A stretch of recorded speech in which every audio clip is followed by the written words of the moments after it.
Si tu as une once d'humanité, alors cette vidéo va t'interpeller. Et si tu le souhaites, partage pour sensibiliser. Lorsque l'on voit le massacre que subissent les Rohingyas, nous avons une réaction émotionnelle. Alors c'est plutôt positif parce que cela prouve que nous avons un cœur vivant, mais cela ne suffit pas. Il est important d'avoir une réaction émotionnelle, il faut que la raison triomphe et il faut que l'action suive. Il s'agit ici de musulmans qui se font massacrer, mais cette vidéo ne s'adresse pas uniquement aux musulmans.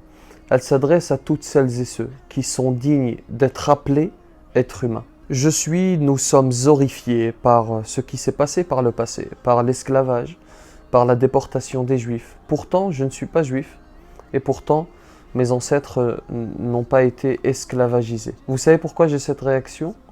Parce que je suis un être humain, parce que mon humanité ne supporte pas cela, ne supporte pas de voir quelqu'un qui, comme moi, est fait de chair et de sang, se faire massacrer, se faire déporter, se faire brûler, se faire emprisonner, se faire violer. Je vais essayer en quelques minutes de vous résumer, de faire un état des lieux de ce qui se passe pour les Rohingyas, pour que l'on puisse agir efficacement, parce qu'il est important de maîtriser son sujet et de ne pas dire n'importe quoi. Alors la Birmanie, c'est un pays qui compte 51 millions d'habitants. C'est une ancienne colonie britannique. Géographiquement, il se trouve ici. Il a des frontières communes avec le Bangladesh, la Chine et la Thaïlande notamment. Après la décolonisation, le pays va être dirigé par une série de dictatures militaires, puis depuis quelque temps par un pouvoir civil, démocratique, mais on dit que ce sont les militaires qui contrôlent toujours le pays. Pour avoir une idée sur les religions, il y a à peu près 88% de la population qui est bouddhiste, 6% qui est chrétienne et 4% qui est musulmane. Aung San Suu Kyi, soi-disant la prix Nobel de la paix il y a quelques années, est aujourd'hui la ministre birmane des Affaires étrangères et elle est la porte-parole de la présidence. Elle a eu, pour être tout à fait objectif et juste, un beau combat pour la liberté face à la junte militaire birmane. Le problème, c'est que aujourd'hui, étant au pouvoir, elle se tait face à ce massacre et l'on dit « celui qui ne dit mot consent ». Alors les Rohingyas, qui sont-ils ? Il s'agit d'un groupe ethnique de confession musulmane qui vit majoritairement dans le sud-ouest de la Birmanie. Ils sont entre 2 et 3 millions. Il y a à peu près 1 million de Rohingyas qui vivent en Birmanie, 500 000 en Arabie Saoudite, 300 000 au Bangladesh. Il y a également des Rohingyas au Pakistan, en Thaïlande, en Malaisie notamment. Alors pourquoi est-ce qu'on les appelle les Rohingyas ? Parce qu'en réalité, ce sont des habitants du Rohang.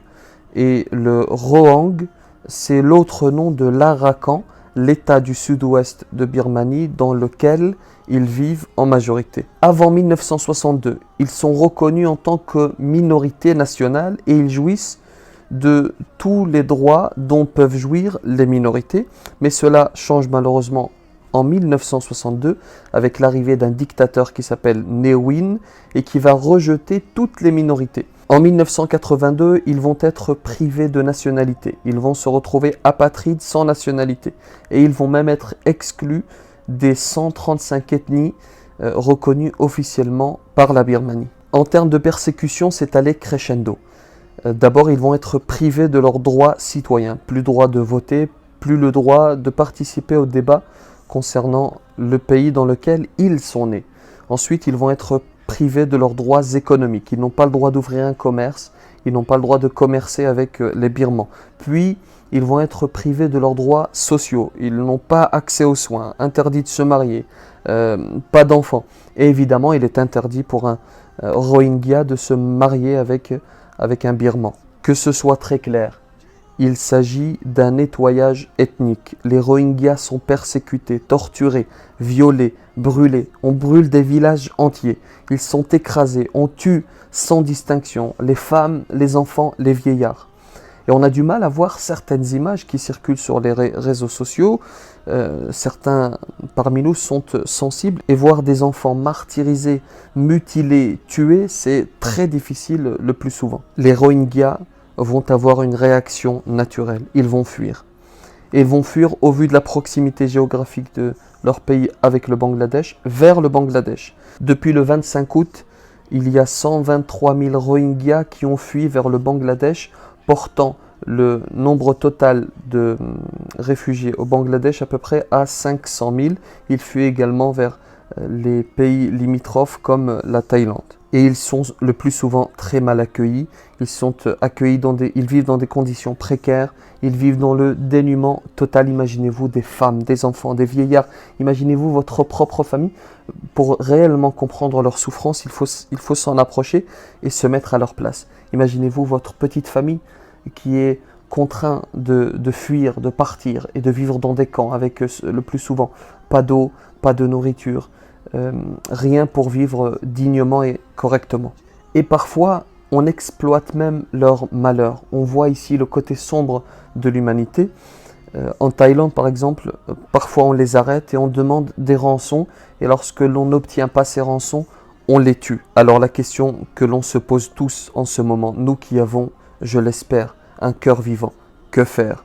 La première des choses, c'est qu'il faut en parler en connaissance de cause, se renseigner sur ce massacre et en parler, et pourquoi pas partager la vidéo que vous êtes en train de regarder. Ensuite, il faut manifester, il faut montrer au gouvernement birman que le monde se dresse pour ses frères en humanité. Il faut interpeller nos élus pour qu'ils manifestent également de l'intérêt pour ce peuple des Rohingyas. Mettre la main à la poche, il ne suffit pas de parler. Vous avez un certain nombre d'ONG qui œuvrent pour les Rohingyas. Vous avez par exemple le collectif AMEB, Halte au massacre en Birmanie. Vous avez également d'autres ONG comme Amnesty International. Et enfin, si tu es musulman, tu as une possibilité supplémentaire d'aider tes frères en humanité, et cette fois-ci également en islam, c'est de demander au Créateur de protéger sa créature. C'est de lever les mains au ciel et de faire une invocation, que Dieu leur apporte la paix et le calme. Amin.